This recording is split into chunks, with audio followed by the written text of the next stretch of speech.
1వ అధ్యాయం 23వ వచనం.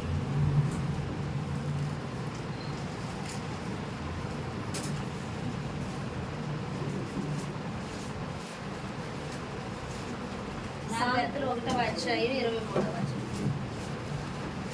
నా గద్దింపు విని తిరుగుడి, ఆలకించుడి. నా ఆత్మను మీ మీద కుమ్మరించుదును, నా ఉపదేశమును మీకు తెలిపెదను.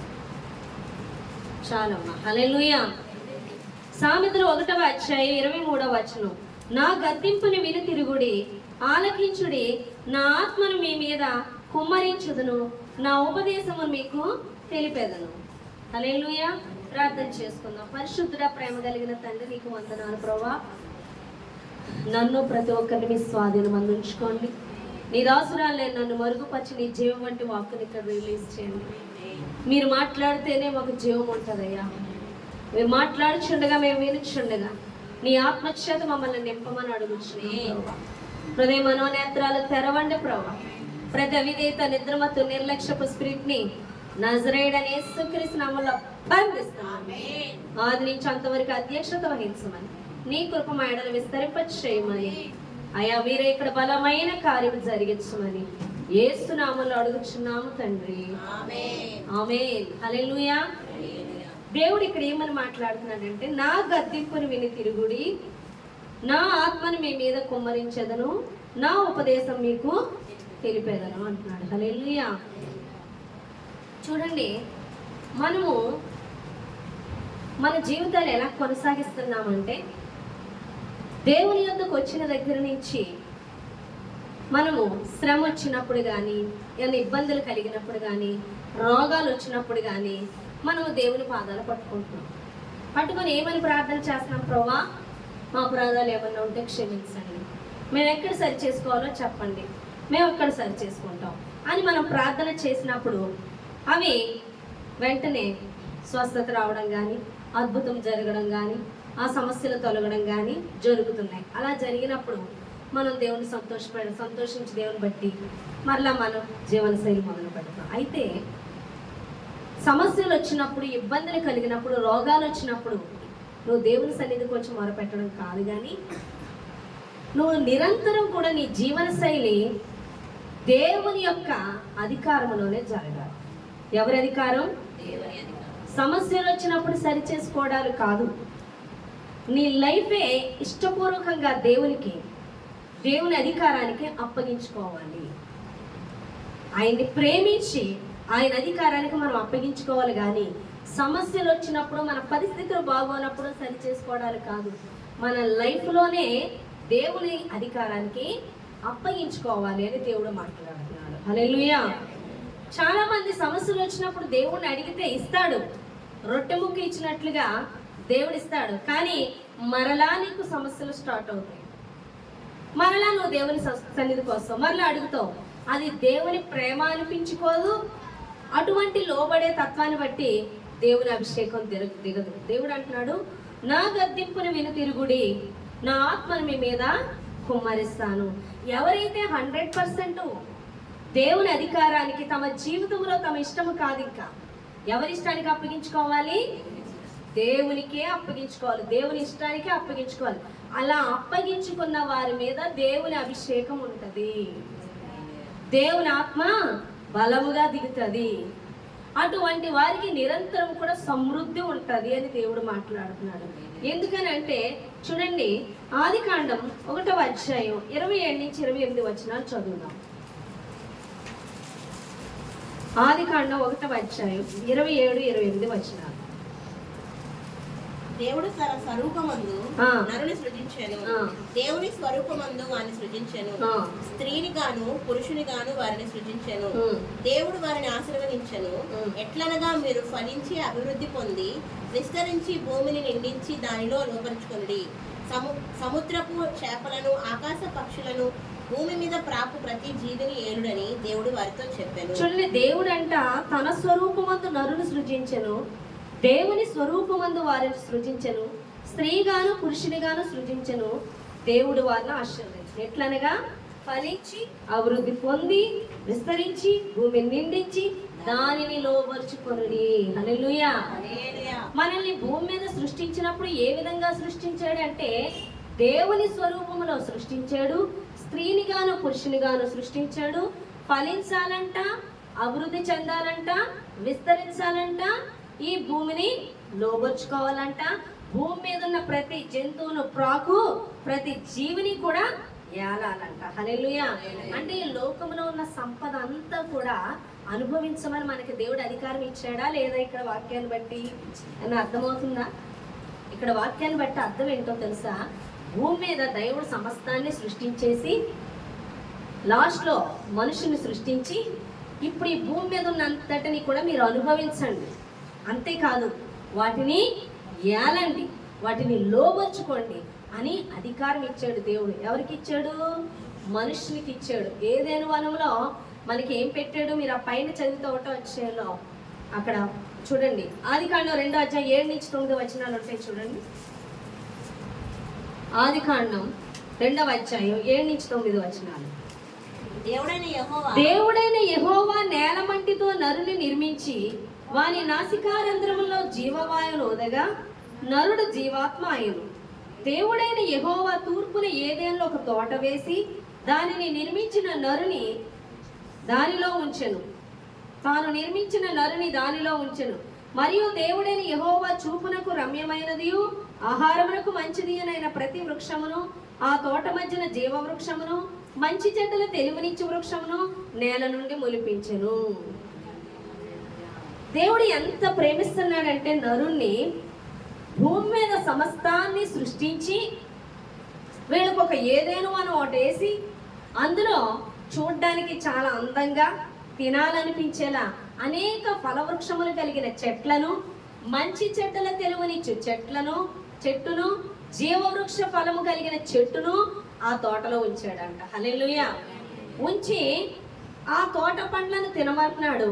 ఆ భూమిని మీరు ఫలించి నిండించమంటున్నాడు. ఆ భూమిని లోబర్చుకోమంటున్నాడు. అందరి జీవరాశులను మీరు యాలండి అని చెప్తున్నాడు. అంటే ఏమి ఇచ్చాడు? మనుషుడికి అధికారం ఇచ్చాడు. సమస్తమైన వాటి మీద అధికారం ఇచ్చాడు, సమృద్ధిని ఇచ్చాడు, అన్నీ ఇచ్చాడు. ఏది లేదనడానికి లేదు. అక్కడే ఉంది చూడండి 17వ వచనం. కీర్తన ఆదికాండం 2వ అధ్యాయం 17వ వచనంలో చూడండి 16-17. మరియు దేవుడైన యెహోవా ఈ తోటలోనున్న ప్రతి వృక్ష ఫలమును నీవు నిరభ్యంతరముగా తినవచ్చును. అయితే మంచి చెట్టుల తెలుగునిచ్చు వృక్ష ఫలములను తినకూడదు. నీవు వాటిని తిని దినమున నిశ్చయముగా చచ్చదవని నరునికి ఆజ్ఞాపించను. హల్లెలూయా. అర్థమవుతుందండి చెప్పింది?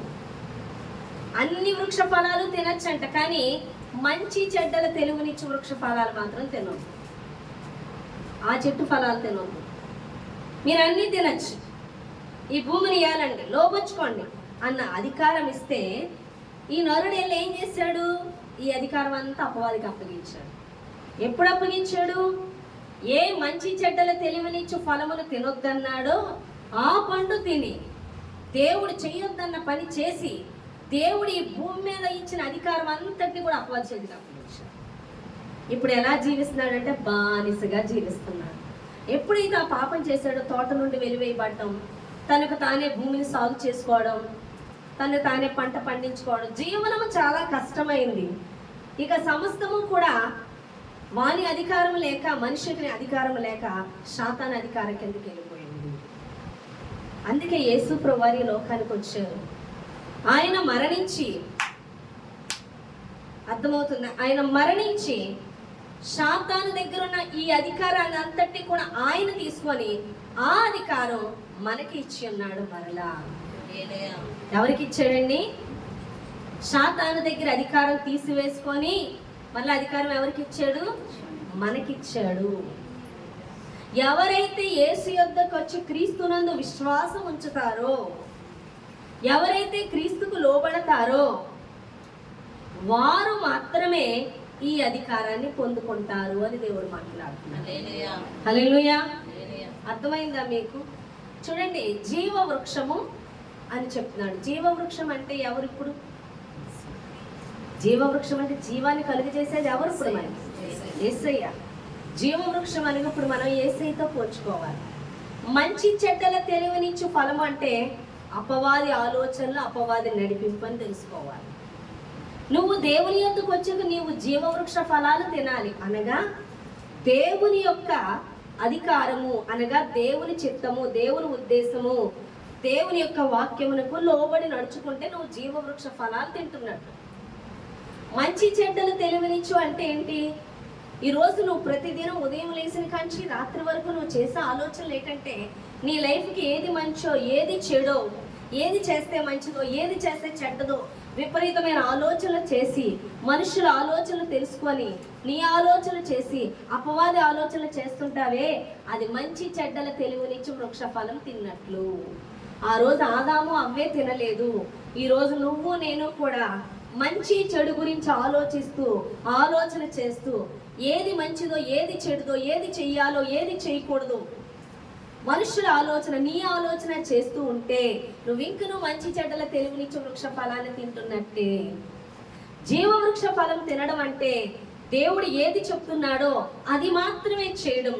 నీ లైఫ్లో నీ మీద అధికారం నువ్వు తీసుకొనక దేవునికి అప్పగించి దేవుడు చెప్తుందే చేయడము జీవవృక్ష ఫలము తినడము.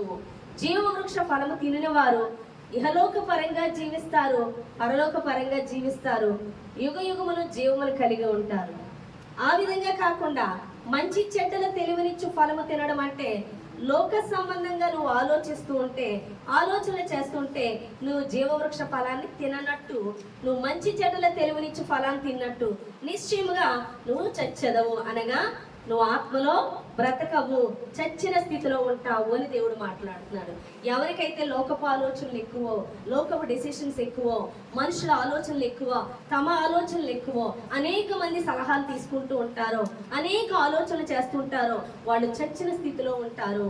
వారు మంచి చెడ్డల తెలివినిచ్చు ఫలాలు తింటూ ఉన్నట్లు వారికి సమృద్ధి కాదు కదా, వారికి దరిద్రత, నష్టము, శ్రమలు, రోగాలు, వ్యతిరేకతలు కలుగుతాయి. కారణము నువ్వు జీవ ఫలాన్ని తింటలేదు కానీ మంచి చెడ్డల తెలివినిచ్చు ఫలాన్ని తింటున్నావు ఈ దినాల్లో కూడా అని దేవుడు మాట్లాడుతున్నాడు.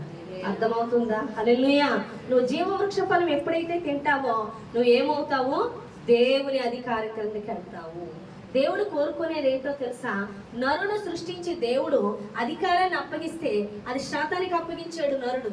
మరలా అధికారాన్ని నువ్వు క్రీస్తు మీద విశ్వాసం ఉంచి నువ్వు మరలా పొందుకుంటే మొట్టమొదట సంతోషించేది దేవుడు. నువ్వు రోగాన్ని కలిగి ఉన్నప్పుడు క్రీస్తు మీద విశ్వాసం ఉంచి ఆ రోగాన్ని గద్దించి నువ్వు స్వస్థత పొందుకుంటే నువ్వు అధికారంతో మరలా నీ ఆరోగ్యాన్ని నువ్వు తీసుకున్నావు కాబట్టి నిన్ను బట్టి దేవుడు సంతోషిస్తాడు. నువ్వు ఆర్థిక పరంగా ఇబ్బందులు పడుతున్నావా, నువ్వు దరిద్రతని కలిగి ఉన్నావా, నువ్వు సమృద్ధిని కోల్పోయావా, నువ్వు క్రీస్తు మీద విశ్వాసం ఉంచి నువ్వు ఆ యొక్క పరిస్థితిని జయించి నువ్వు ఆశీర్వాదం పొందుకుంటే మరలా నువ్వు అధికారం పొందుకున్నట్లు. హల్లెలూయా. దేవుడు కోరుకుంటున్నాడు నువ్వు అధికారం పొందుకోవాలి.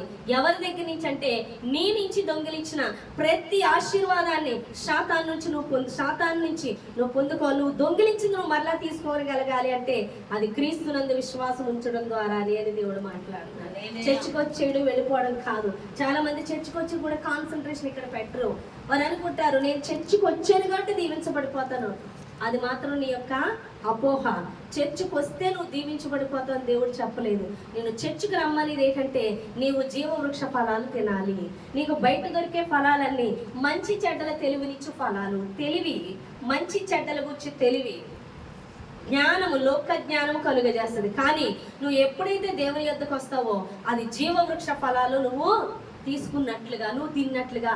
ఈ జీవవృక్ష ఫలం అంటే దేవుని నోటి నుంచి వచ్చే మాట నువ్వు చేయడము, మంచి చెడు గురించి ఆలోచించడం ఉండదు. ఇప్పుడు నేనున్నాను, దేవుడు ఏది చెప్తున్నాడో అది చేసుకుంటే వెళ్ళిపోవడమే. ఇది నాకు మంచిదా, ఇది నాకు చెడ్డదా, ఇక ఆలోచన ఉండదు. చెప్పింది ఎవరు? దేవుడు. చేయమని ఆజ్ఞాపించేది ఎవరు? దేవుడు. ఆయన చెప్పాడు అంటే అందులో చాలా అర్థం ఉంటుంది. అర్థమవుతుందా మీకు?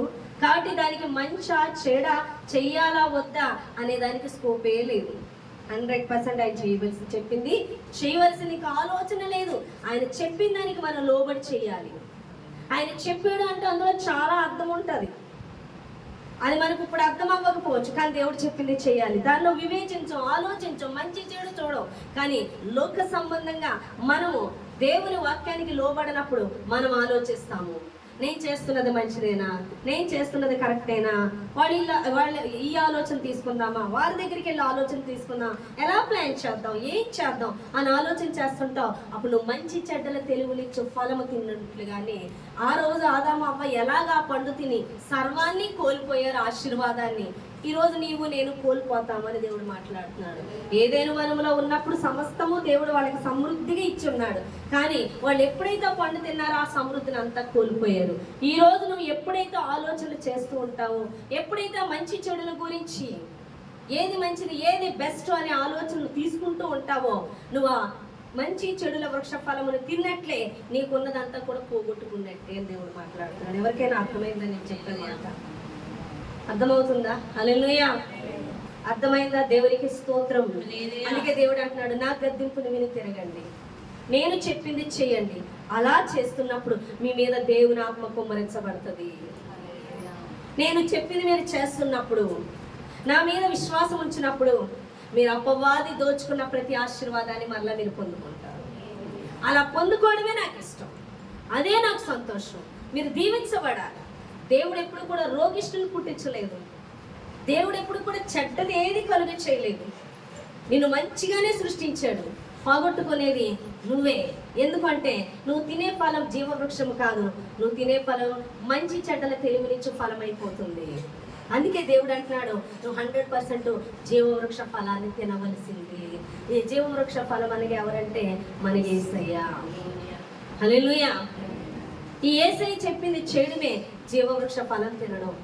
ఎందుకు చేయాలి అంటే చూడండి, మనకి క్రీస్తు యేసు ప్రభువారు మనకి ఏమై ఉన్నారు? శిరస్సు అయి ఉన్నారు, అవునా కాదా? శరీరం ఏమై ఉన్నది? సంఘమై ఉన్నది అని మనం చెప్పుకుంటాం. మీరు తర్వాత చూసుకున్నట్లయితే ఎఫెసీయులకు రాసిన పత్రికలో ఉంటుంది మన శిరస్సు, దేవుని యొక్క శిరస్సు. కొరింథీయులకు రాసిన పత్రిక, మొదటి కొరింథీయులు రాసిన పత్రిక 12:12 ఉంటుంది. శిరస్సు ఏమై ఉన్నది? యేసు ప్రభువారిది. ఆయన యొక్క శరీరం ఏంటి? సంఘము. సంఘం అనగా మనమందరము కూడా ఆయన శరీరము అని అర్థం. అర్థమవుతుందా? ఇంకా మీకు వివరంగా చెప్తాను. ఇలా రబ్బా కొత్త వాళ్ళకి అర్థమయ్యేలా చెప్తాను. ఇప్పుడు ఇదంతా యేసు ప్రభువారు అనుకోండి. ఈ శిరస్సు యేసు ప్రభువారు అయితే ఆయన శరీరము సంఘంతో పోలుస్తున్నాడు. మన సంఘం అంతా ఆయన శరీరం అంట. అర్థమవుతుంది? మన సంఘం అంతా ఆయన శరీరం అంట. ఇప్పుడు శరీరంలో భాగాలు ఉన్నాయి కదా, అందులో నువ్వు ఒకటి, నేను ఒకటి అనమాట. ఈ నోరు ఉంది, యేసుప్రభు వారి నోరు ఉంది కదా, ఆ నోరుగా నేను వాడబడుతున్నాను. ఈ నోటితో ఏం చేస్తున్నాను? సువార్త చెప్తున్నాను. అర్థమైందా? ఒక్కొక్కడు అనేకులకు ఇచ్చే చేతులు కలిగి ఉంటారు. దేవుని చెప్పిన ప్రకారం వాడు చేతులుగా వాడబడుతున్నారు. ఈ పాదాలు ఆయన పరిచయకు పరుగులెత్తుతుంటే ఈ పాదాలు ఆయన పాదాలుగా వాడబడుతున్నాయి. అర్థమైందా? కాబట్టి శరీరంలో మనందరము ఒక్కొక్క పాత్రై ఉండాలి. ఈ పార్ట్లన్నీ కూడా దీనికి ఇదే లేచిపోద్దా? నేను ఇలా లేకపోతే అలా ఉందా? నువ్వు ఉంచుకో. ఇలా లేపితే నువ్వు ఉంచుకో. హల్లెలూయా. ఇప్పుడు ఈ చెయ్యి ఇలా ఉంటే ఇలా పడిపోతుంది. ఈ అమ్మాయి ఉంచాలనుకుంటే ఉంచుతుంది. సిగ్నల్స్ ఎక్కడి నుంచి రావాలి? అవునా? ఇక్కడి నుంచి రావాలి సిగ్నల్స్. ఒక్కొక్కరికి బ్రెయిన్ డెడ్ అయిపోద్ది. డెడ్ అయిపోయింది అనుకో, ఇక వేస్ట్. వాళ్ళు చచ్చినతోనే సమానం. మొత్తం ఈ బాడీ అంతా దేనికి సంబంధించింది ఉంటుందంటే దేనికి?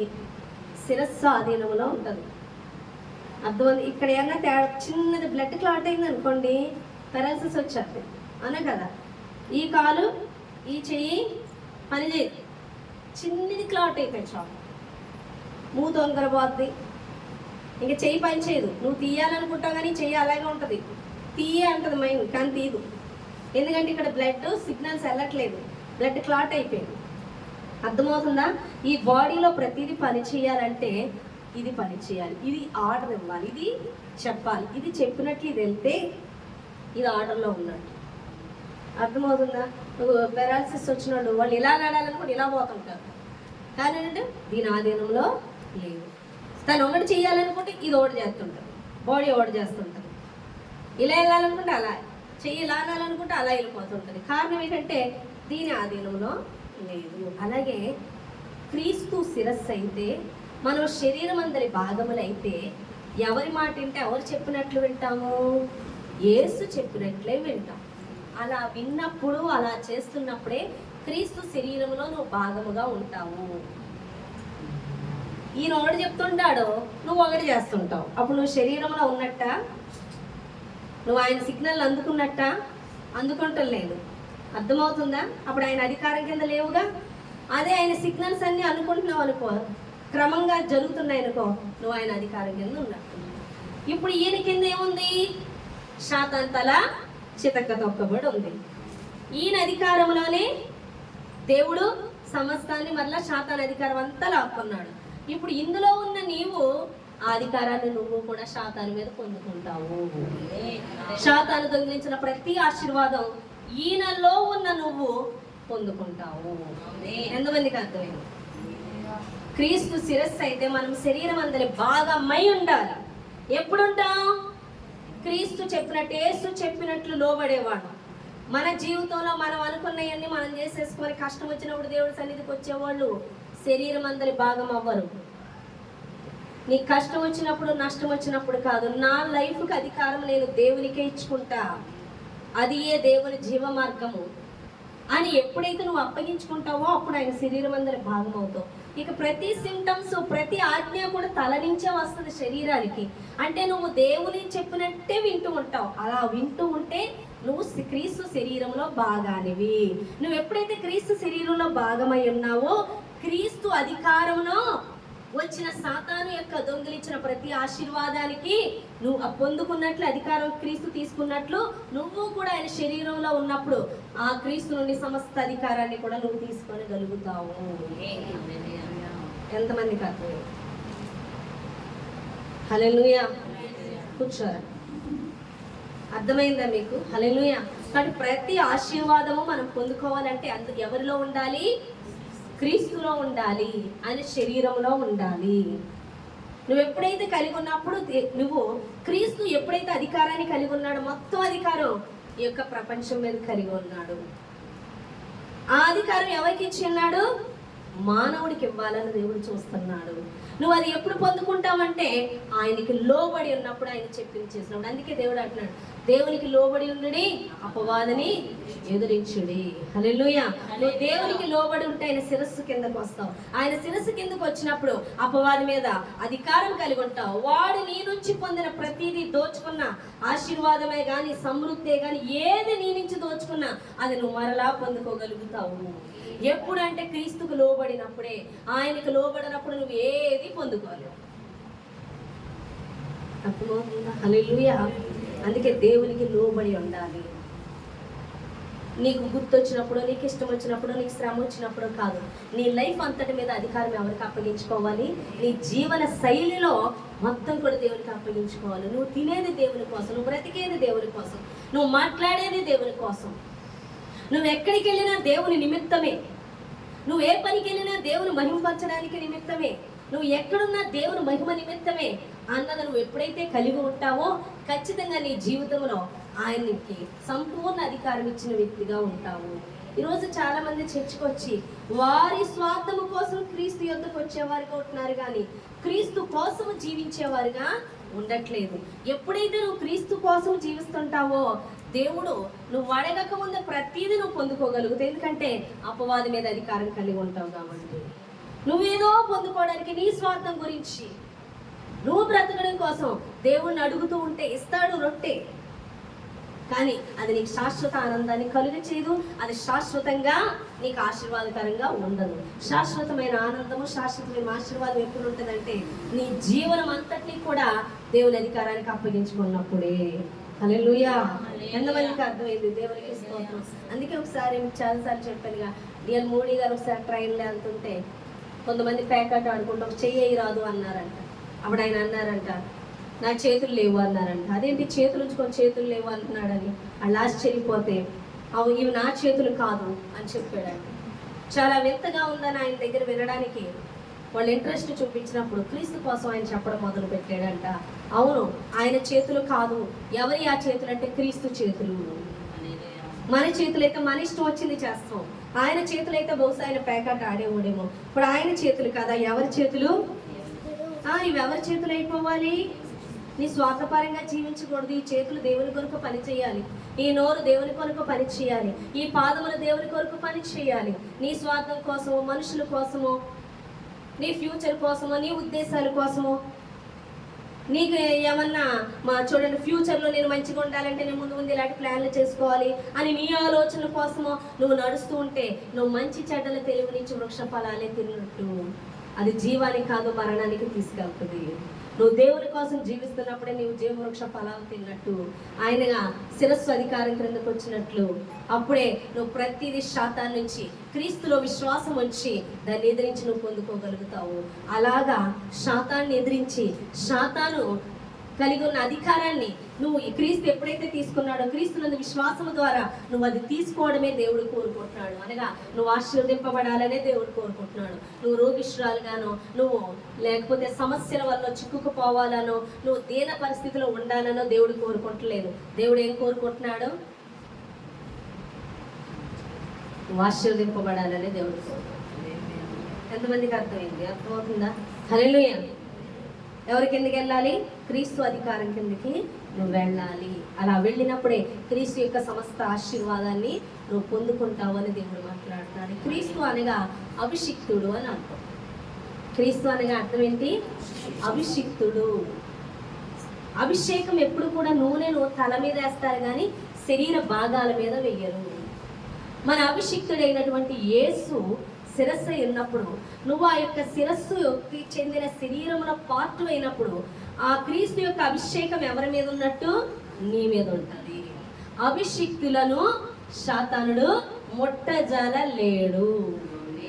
అభిషిక్తులు విజయాన్ని కలిగి ఉంటారు, ప్రతి పరిస్థితిని జయించగలుగుతారు. ఎందుకంటే యేసు ప్రభువారి లోకానికి దేవుని కుమారుడిగా వచ్చి ఉన్నాడు. ఎప్పుడైతే తండ్రి యొక్క ప్రణాళిక నిమిత్తం ఆయన వచ్చి ఉన్నాడో, ఆ ప్రణాళిక నెరవేర్చు నిమిత్తం యేసు ప్రభువారిని అభిషేకించాడు. అందుకే క్రీస్తు అనబడ్డాడు.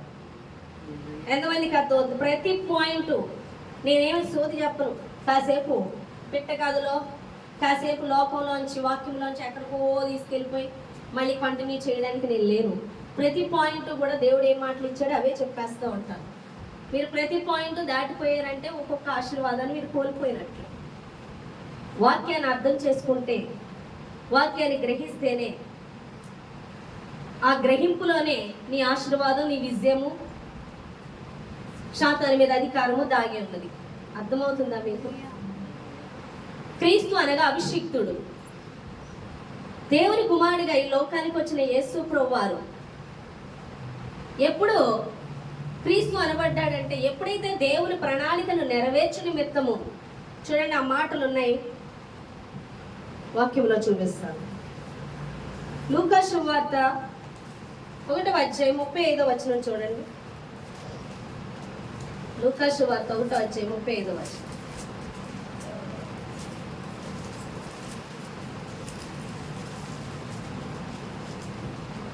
చదవండి. పరిశుద్ధాత్మ మీ మీదకి వచ్చును, సర్వోన్నతుని శక్తి నిన్ను కమ్ముకొను, కనుక పుట్టబో శిశువు పరిశుద్ధుడై దేవుని కుమారుడు అనబడును. హల్లెలూయా. యేసు ప్రభు వారి గురించి దూత మరి ఒక ప్రత్యక్షమే ఏమని చెప్తుంది? నీవు పరిశుద్ధాత్మ వలన, పరిశుద్ధాత్మ మీ మీదకి వచ్చును, సర్వోన్నతుని శక్తి నిన్ను కమ్ముకొను, కనుక పుట్టబో శిశువు పరిశుద్ధుడై దేవుని కుమారుడు అనబడును. యేసు ప్రభు వారు ఏమనబడుతున్నారు? దేవుని కుమారుడు అనబడుతున్నాడు. ఎందుకంటే పరిశుద్ధాత్మ వల్ల ఆయన జన్మించాడు కాబట్టి. ఇంకా లూకా సువార్త 2:11 చూద్దాం. 2:11 దావీదు పట్టణమందు నేడు రక్షకుడు మీ కొరకు పుట్టి ఉన్నాడు, ఈయన ప్రభువైన క్రీస్తు. హల్లెలూయా. దావీదు పట్టణమందు నేడు రక్షకుడు అని ఈ యొక్క గొల్లలకి చెప్తున్నాడు. అవునా కదా? కాపర్లకి, గొర్రెల కాపర్లు పొలములో ఉండి రాత్రి వేళ తమ మందని కాచుకొనుచుండగా 8వ ప్రభు దూత వారి యొద్దకు వచ్చి పిలిచెను. ప్రభు మహిమ వారి చుట్టూ ప్రకాశించినందున వారు మిక్కిలి భయపడి, అయితే ఆ దూత భయపడుకుడి, ఇదిగో ప్రజలందరికీ కలుగబో మహా సంతోషకరమైన సువార్తమానము నేను మీకు తెలియజేయుచున్నాను. దావీదు పట్టణమందు నేడు రక్షకుడు మీ కొరకు పుట్టి ఉన్నాడు, ఈయన ప్రభువైన క్రీస్తు. హల్లెలూయా. ఈ కాపర్లకు దూత ఏమని చెప్తుంది? రక్షకుడు అంటే లోకాన్నంతటిని రక్షించడానికి ఏ పని మీద వచ్చారైనా? లోకాన్నంతటిని కూడా రక్షించడానికి వచ్చిన అభిషిక్తుడు క్రీస్తు. అంటే ఈ లోకాన్ని రక్షించడానికి ఎవరి అభిషేకం కావాలి? ఆ పని చేయడానికి దేవుని అభిషేకం కావాలి. అభిషేకించబడిన వారిని ఏమని పిలుస్తారు? అభిషిక్తుడు. అవునా కదా? కాబట్టి యేసు ప్రభువుని ఆయన అభిషేకించి ఉన్నారు కాబట్టి ఆయన క్రీస్తు అనబడి ఉన్నాడు. ఆ క్రీస్తు మీద ఉన్న అభిషేకము నీ మీద ప్రవహించాలంటే తల మీద నూనె పోసి అభిషేకించినప్పుడు ఆ తల మీద ఉన్న నూనె ఏమవుతుంది? శరీరం మీద ప్రవహిస్తూ ఉంటుంది. ఆ శరీరంలో భాగము నువ్వు అయినప్పుడు నీ మీద కూడా అభిషేకము దిగుతుంది. అభిషేకము మాత్రమే దేవుడు చెప్పిన పని, దేవుడు ఇచ్చిన ఆశీర్వాదం, దేవుడిచ్చిన అధికారం పొందుకోగలుగుటకు ఆ అభిషేకమే ఉపయోగపడుతుంది. అందుకే అంటున్నాడు, నా గద్దింపు మీద తిరుగుడి, నా ఆత్మను మీ మీద కుమ్మరించదును అంటున్నాడు. అంటే ఏంటి? నా మాటకి లోబడి నేను చెప్పినట్లు మీరు చేస్తూ ఉన్నప్పుడు, నా శరీరం అందరి భాగమై ఉన్నప్పుడు నా మీద ఆ అభిషేకము మీ మీద ప్రవహిస్తుంది. హల్లెలూయా. ఆ అభిషేకం అన్నిటిలోని విజయం ఇస్తుంది. అప్పుడు నేను దరిద్రతలో ఉన్నాను, నేను రోగముతో ఉన్నాను, నేను అపజయముతో ఉన్నానని నువ్వు చెప్పవు. ఎందుకంటే నువ్వు క్రీస్తునందు ఉన్నావు కాబట్టి నువ్వు ఎప్పుడో స్వస్థత పొందుకున్నావు. నువ్వు క్రీస్తునందు ఉన్నావు కాబట్టి నువ్వు ఎప్పుడో సమృద్ధి పొందుకున్నావు. నువ్వు క్రీస్తునందు ఉన్నావు కాబట్టి నువ్వు ఎప్పుడో సాతాను మీద విజయం సాధించి ఉన్నావు. అందుకే నాలో ఉన్నవాడు లోకంలో ఉన్న వారి కన్నా గొప్పవాడని ఎప్పుడు చెప్తున్నావు అంటే, లోకంలో ఉన్నది అపవాది, నీలో ఉన్నవాను లోకంలో ఉన్నవాని కన్నా నీలో ఉన్నవాడు గొప్పవాడని ఎప్పుడు గ్రహిస్తావంటే నువ్వు క్రీస్తులో ఉన్నప్పుడు గ్రహిస్తావు. ఈ అభిషేకము నీకు అన్నిటికీ గ్రహింపిస్తుంది.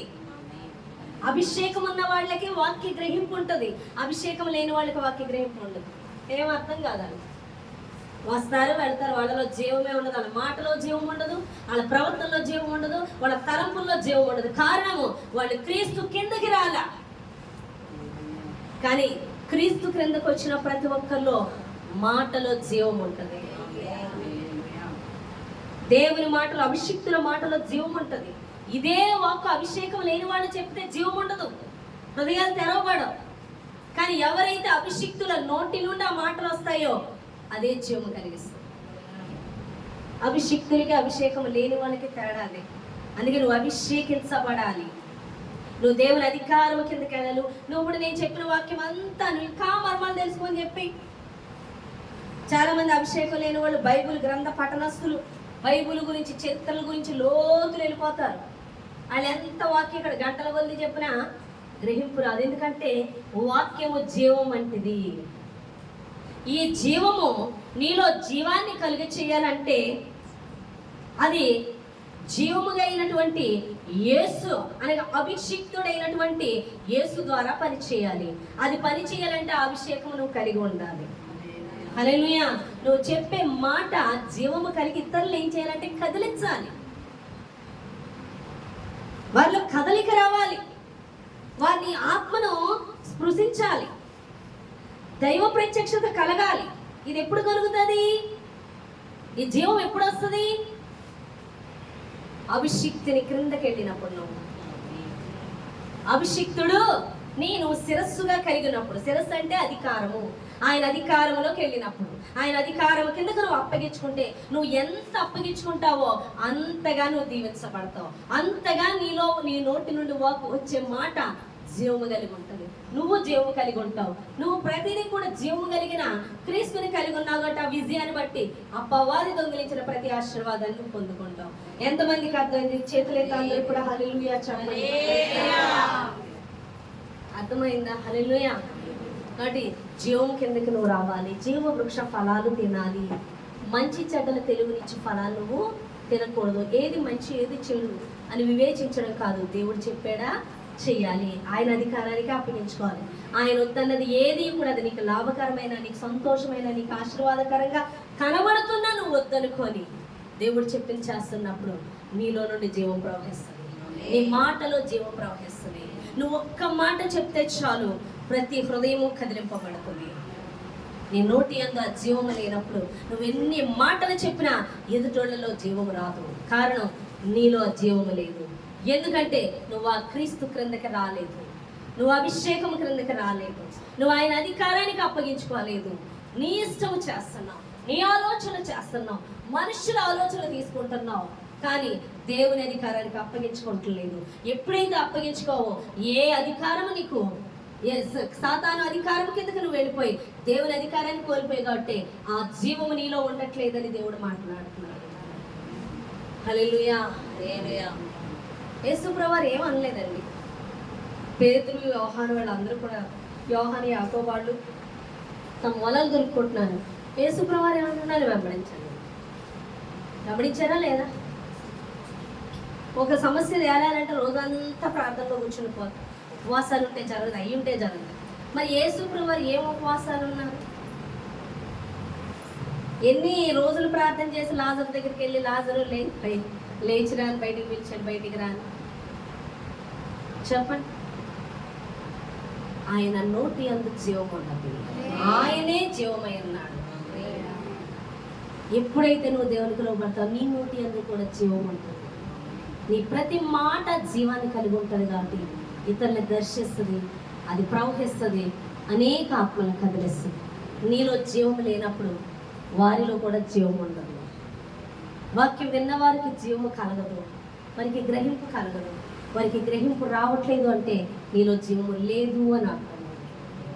ఎందుకంటే నీవు జీవవృక్ష ఫలాలు తినట్లేదు, కానీ మంచి చెడ్డల తెలివినిచ్చే ఫలాలు ఎక్కువ తింటున్నావు.